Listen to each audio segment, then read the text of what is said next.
Shri appeal કરી એની અસર 100% થશે. પ્રવાસીઓ ડોમેસ્ટિક તરફ વધવાના છે. ઇન્ટરનેશનલમાં ઘણા બધી ઇન્ક્વાયરી હતી અમારી પાસે જૂન જુલાઈ ઓગસ્ટમાં, જે લોકો કરી ચૂક્યા હતા અને આજે અમે સેલ્સ માટે ફરી ફોન કરીએ છીએ તેવું કહે છે કે ના, હવે હમણાં વિચાર માંડી વાળ્યો છે. અને સારું ઇનિશિયેટિવ છે કે આનાથી ડોમેસ્ટિક ટુરિઝમનો 100% વધારો થવો જ જોઈએ.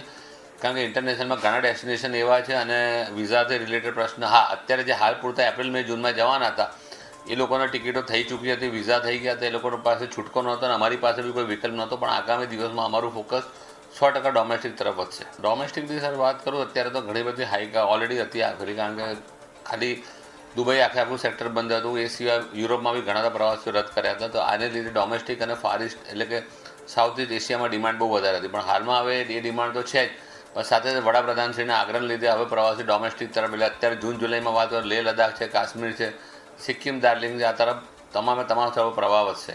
ડોમેસ્ટિકની ઓન એન્ડ ઇન્ક્વાયરીની વાત કરું તો રોજના જો 100 ફોન આવતા હતા, લગભગ 25 થી 30% ઇન્ક્વાયરીનો વધારો થઈ ગયો છે ડોમેસ્ટિકનો વડાપ્રધાનશ્રીના નિવેદન બાદ. અંદાજિત બહુ મોટું માર્કેટ છે. લગભગ 5 થી 7 હજાર કરોડનું ખાલી ગુજરાતમાંથી પ્રવાસીઓ દર વર્ષે ખાલી ભારતમાં અને વિદેશમાં જતા હશે. અને જે સંખ્યા હવે ફક્ત અને ફક્ત ભારત માટે રોકાશે તેને બહુ મોટો લાભ થશે ભારતના ટુરિઝમને.